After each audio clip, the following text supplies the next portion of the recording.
تو جوتا اٹھانے والے تو اٹھا ہی لیتے ہیں، اور موبائل لے جانے والے بھی موبائل ہے، لیکن موبائل لے کے جا سکتے ہیں، تعلقات نہیں لے کے جا سکتے۔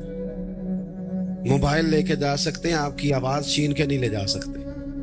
وہ غلط فہمی کا شکار ہوتے ہیں کہ ایک چیز ہم نے لے لی، بھائی بہت ساری چیزیں آپ کی رسائی نہیں ہے، آپ جا ہی نہیں سکتے وہاں تک۔ بھائی حضرت سعدی شیرازی کا نا کوئی جوتا اٹھا کے لے گیا مسجد سے، تو آپ کا خادم کہنے لگا بڑا ہی بھائی کوئی نالائق آدمی ہے جو حضرت شیخ کا جوتا اٹھا کے لے گیا۔ تو حضرت ہنس پڑے، کہنے لگے جوتا ہی لے گیا نا، کہیں پیر تو نہیں نہ لے کے گیا؟ پیر سلامت ہے تو اللہ تعالیٰ جوتا اور بھی عطا کرے گا۔ ہم نا یہ مزاج پیدا کر لیں تو زندگی میں شکر آ جائے، ٹھہراؤ آ جائے، سکون آ جائے۔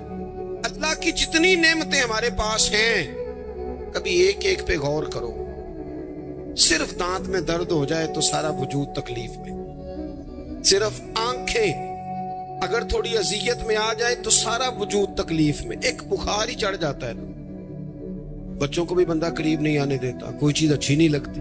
آپ کے پاس صحت ہے تو سب کچھ ہے، گھر، بچے، صحت، تندرستی، اور دنیا کی سب سے بڑی نعمت یہ ہے کہ رب صحت دے تو سجدے کی توفیق بھی دے، اللہ تعالیٰ شعور دے تو پھر مسجد آنے کا موقع بھی دے۔ یہ بہت بڑی مالک کی توفیق ہے میرے عزیز، یہ ساری نعمتیں ہیں۔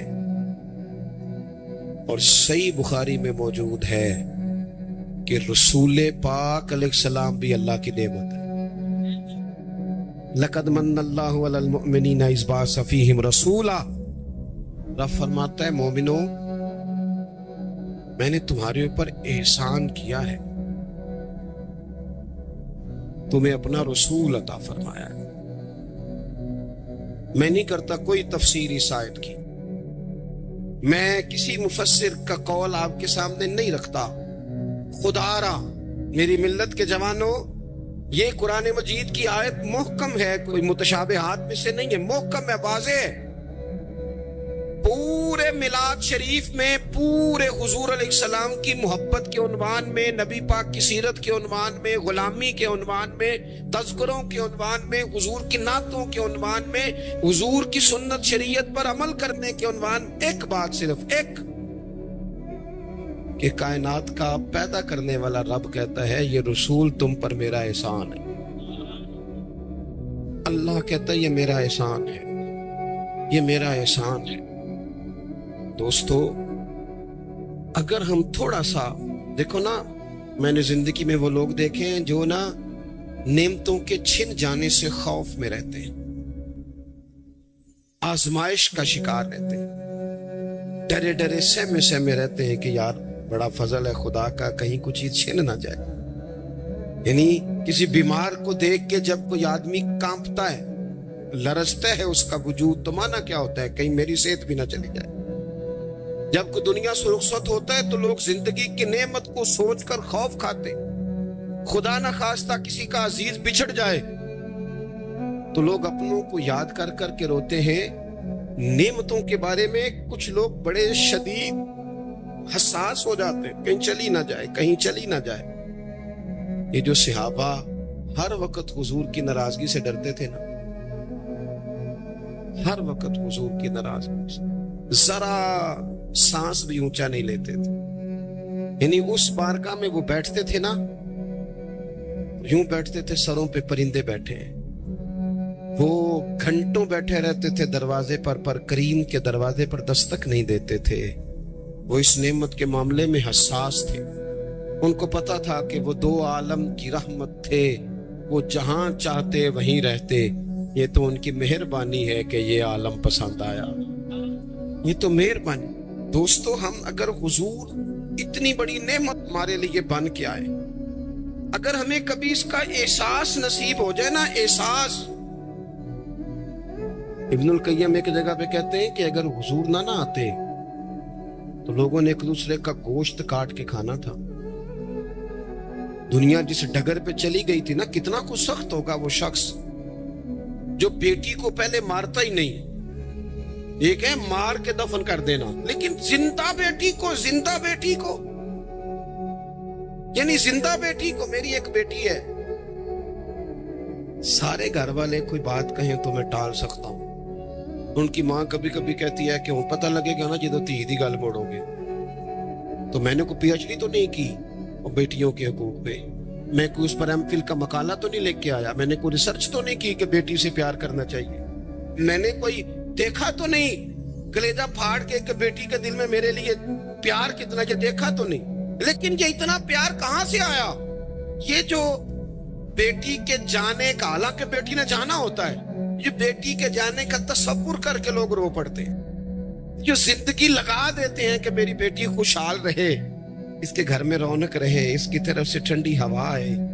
تو یہ وہی لوگ ہیں, یہ وہی انسان ہیں, یہ وہی زمین ہے جس زمین پر لوگ بیٹی کو مارتے بھی نہیں تھے, زندہ بچی پیدا ہونے والی گڑھا کھود کے اس میں رکھ کے مٹی ڈال دیتے تھے, زندہ بیٹیاں دفن کر دیتے تھے. رب کہتا میں نے احسان کیا تم نے, میں نے احسان کیا. کیا؟ میں نے تمہیں اپنا رسول دیا.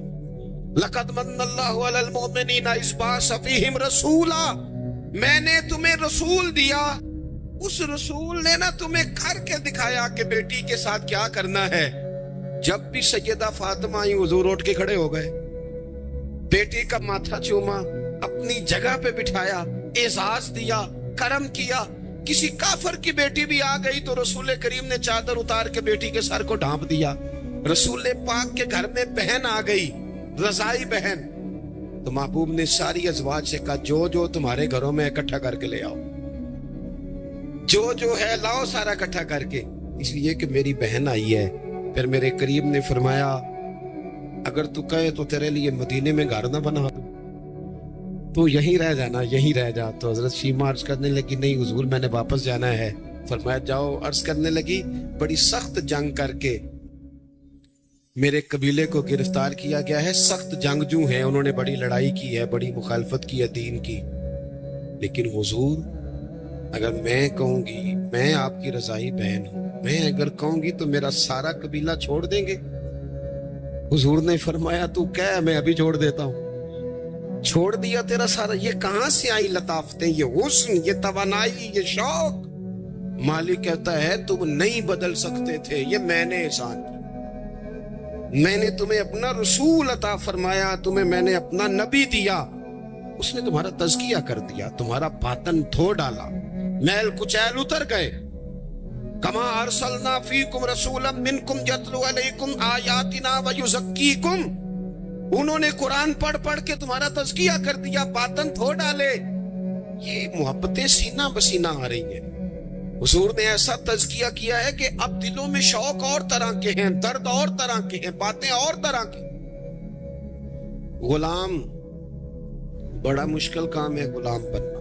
یہاں تو ملازمت مشکل ہے, جس کے ساتھ آپ نے باقاعدہ کمٹمنٹ کی ہوتی ہے نا, صبح 8 بجے سے 4 بجے تک کی, اور آپ کی چیزیں طے ہوتی ہیں. وہاں بھی ڈیوٹی کرنا بڑا لوگ مشکل کر دیتے ہیں. بعض افسران کی اخلاقی پوزیشن اللہ ماشاءاللہ اس طرح کے بڑے بڑے اچھے بھی ہوتے ہیں, لیکن بعض کی اس طرح کی ہوتی ہے کہ بندہ گھٹن کا شکار ہو جاتا ہے کہ جاؤں کہاں. یہ تو ہے صرف آپ, اور آپ اس میں بالکل آزاد ہوتے ہیں. سویرے فارغ ہو جائے, نہیں آتا میں یہ میرا ریزائن رکھو, آپ فارغ ہیں. لیکن جب لوگ غلام بنتے تھے, غلام انہیں خرید لیا جاتا تھا, غلاموں کو مارا جاتا تھا تو کوئی ان کا درد محسوس نہیں کرتا تھا, وہ کاٹ ڈالا جاتا تھا تو کوئی درد محسوس نہیں کرتا تھا. درے لے کر جتنے دل کرتا آقا مارتا, کو پوچھنے والا نہیں تھا. یہ دیکھو نا حالات بدل گئے. سیلاب تو آیا یہاں سے 5 گھنٹے کے فاصلے پر, لیکن یہاں میں نے لوگوں کو روتے دیکھا, آنکھوں میں آنسو دیکھے. بیٹیوں کو کہا, بیٹیاں کہنے لگی ہمارے جہیز کا سامان لے جاؤ, دے دو سیلاب والوں. مائیں کہنے لگی کہ یہ بالیاں کس کام کی ہیں اگر حضور کی امت کے کام نہ آئی, لے لو, میں نے خیرات کی.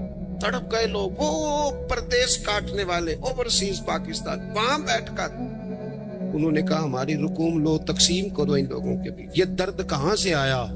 رب کہتا ہے میں نے احسان کیا ہے, تمہیں رسول عطا فرمایا, یہ میں نے احسان کیا ہے, تمہارے باطن پھیر دیے. کتنی کو نیکیاں کر سکتے ہیں ہم, ہمیں تو سونا بھی, ہمیں تو کھانا بھی, ہمیں تو سفر بھی کرنا, ہمیں تو گپ شپ بھی لگانی. اور پچھلی امتوں کی عمریں کتنی ہوئی؟ 300 سال. 400 سال 500 سال 900 سال کیسے کرتے نیکیاں، کس طرح پہنچتے، اور پھر کمال دیکھو عمریں تھوڑی اور کنتم خیر امت، مل گئی ان سب کی امامت اس امت کو۔ مثلا یہ تھوڑی دیر دیکھو نا، کچھ چیزیں ایسی ہوتی ہیں جن سے ذرا 1 منٹ کے لیے اپنے آپ کو اکیلے کر کے بھی دیکھنا چاہیے۔ اپنے وہ کسی نے کہا تھا بنا ہے شاہ کا مصاحب تو پھرے ہے اتراتا، وگرنہ شہر میں غالب کی آبرو کیا ہے، اس کے پلے کیا ہے اسے پتا تو ہے، جو تو بنا ہے شاہ کا غالب تو پھرے ہے اتراتا۔ اور درویش نے ترجمہ یہ کیا ہے کہ میں گلیاں دا روڑا کوڑا، میں گلیاں دا روڑا کوڑا دیکھا ہے کبھی کسی نے پلٹ؟